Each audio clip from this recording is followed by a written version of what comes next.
in week 4 now of Connecting with Craft, and Connecting with Craft. Oh, yes.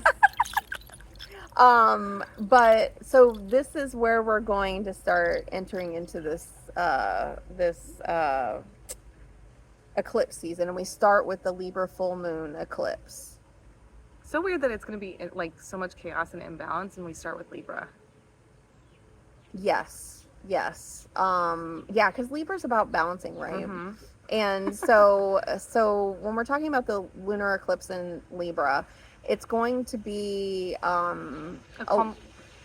go ahead. Sorry, just a culmination of all of the energy that you've had for however long, and learning how to balance it, because you've got a lot of stuff going on. A lot of things are going to be happening, and this is the time for you to really think about how you're going to interact with yourself, with the world around you, with the people that you engage with every day. Mm-hmm.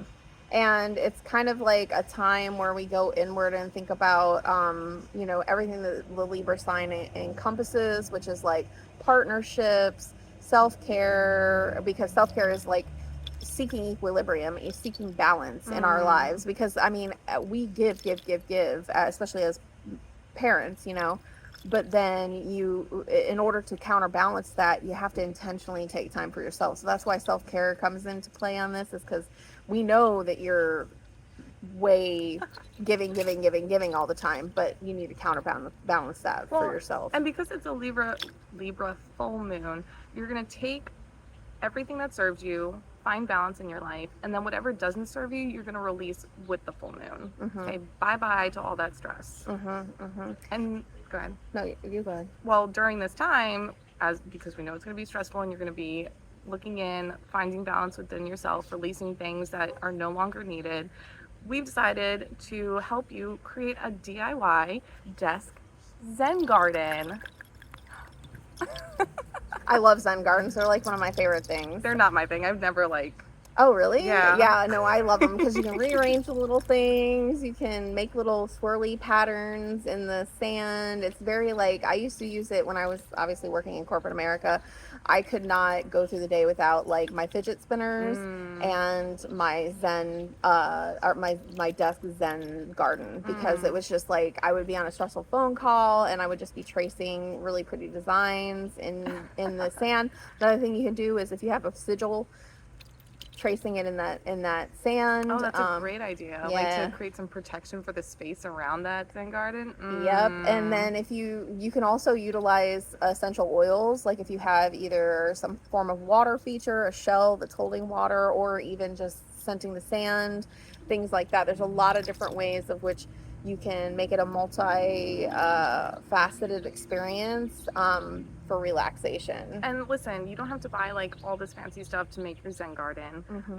You got a plate, put some sand in it. You got a picture frame, throw some sand in the middle. It's not a whole big thing. You don't have to go crazy over it. Just something that you can kind of doodle your little fingers in and get that sensory experience to help ground you and connect you back into reality. Right, because like I said, we're doing this eclipse, and we're heading into eclipse season, so you're going to need that grounding energy. So definitely utilize that. Of course, they've got kits on things like Amazon and places like that if you want to get real super fancy with it, but she's right. Go grab some it's kind of like when you go and you start putting together your bags, if you're going to do charm readings, or you're going to do throwing bones and things like that. You go out and find things that mean something to you. It doesn't have to make sense to anybody else. It can just be something that when you see it, it brings you joy. It makes you be introspective. It grounds you back to reality. It could be, I am a rock person, so I will, and I don't mean necessarily crystals. I do love crystals, but I will legit go out and just pick up a leaf that I like, a rock that I like, and it's not semi-precious, or it's just, I love it. You basically made your own little garden in your car with rocks and leaves. I do, I have a little dashboard area that's and I got feathers, I've got a piece of bark from a tree. That's my jam. I love it. And it stays up there until I go too fast, and then it falls off, but then I put it back up there. So yeah, this can be, that's a good point. You don't even need a container. It's just a matter of creating the space and having the tactile, sensory. Yeah, sensory things to ground you back into where you need to be. And something that you can, this is kind of like a higher level kind of jam if you're into astrology, but I just kind of want to throw that in here. With that Libra full moon eclipse, if you know where Libra is at in your houses, you can take this a step further, and instead of saying just general Libra energy, you can actually figure out what houses your Libra is in, and then that will inform you of like where the focus will be. So if it's in the first house, then that's the house of self, then you know that the energy coming forth is going to be having to do with something about how you view yourself, or how other people view you. So you know, and you can also look at the planets, obviously. So do you have Libra in any of your houses? I don't know, because I'm going to tell you the story. So I asked my mom, and anybody that is into astrology, so it's gonna be a little story time. Anybody who's into astrology, you know that you need your birth time. The exact birth time. Yes, the exact birth time. Or else it's not going to be right. No. You can get close. You can get like your general, you can get your planets and your big three and stuff like that from it, but you cannot get your houses. And your rising is included in that. You don't know what your rising is for sure, right? So my birth certificate did not have the time on it. And when I asked for a long form, they sent me one that did not have the time. And some people cannot get the time. They're like, depending on when you were born, depending on where you were at, depending on if something happened to records, you could potentially have no birth time. And you can check the unknown box, but you'll only get, you know, your major planets, right? Mm-hmm. So I asked my mom, and she's like, I'm pretty sure it's 6 o'clock in the morning, somewhere around there. So for years, I have been like going on the assumption that I was born at around 6 a.m. And that puts me, I'm a Leo sun, but that puts me Leo rising, right?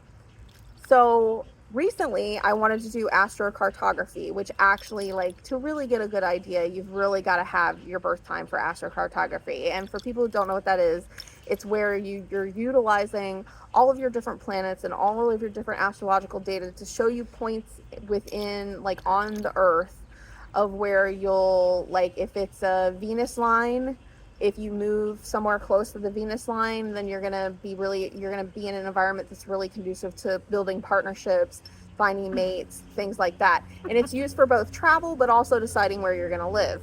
So I really wanted to know. So I I was born in Virginia, so I contacted them. I put on there that if it doesn't have the birth time, I don't want it. Don't give it to me. So I finally got one with my birth time on it, and it was at 7 at night. Like a full 12 hours later. Yeah. So now I'm Capricorn rising, which kind of makes a little bit of sense, but because I am a workaholic, I will say that. But it was having a whole identity crisis. Yeah. So, and now everything's changed in my houses. So as far as asking what my house, like whether I have any Libra in my houses, I don't know, because I have the wrong chart memorized.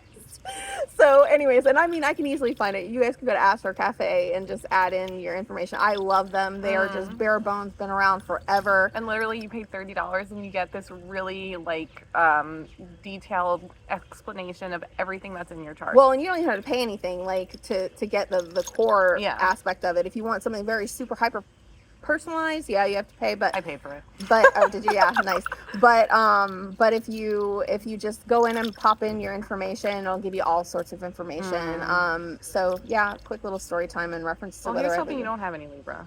I think I do. I just don't know where, which means that I better get on it, because I should probably have a general idea of what the eclipse is going to manifest for me. So I don't have it anywhere. Oh, you don't? It's gonna be so chill for me, man. I don't have any Pisces, so I'm just like, oh man, are you kidding me? Yeah, me either. As whimsy as I am, I have no Pisces. I know, right? Well, it's all the air energy in you. It is. It's there. Even though I'm fire, Leo sun sign and a lot of fire energy, I'm actually air. And that's one thing Astro Cafe will tell you as well, is that when you scroll down, it'll tell you your masculine versus your feminine energy. It'll tell you things like, and it'll take all 4 signs and rank them in how many many signs you have of each. And lo and behold, most of my life I thought I was fire.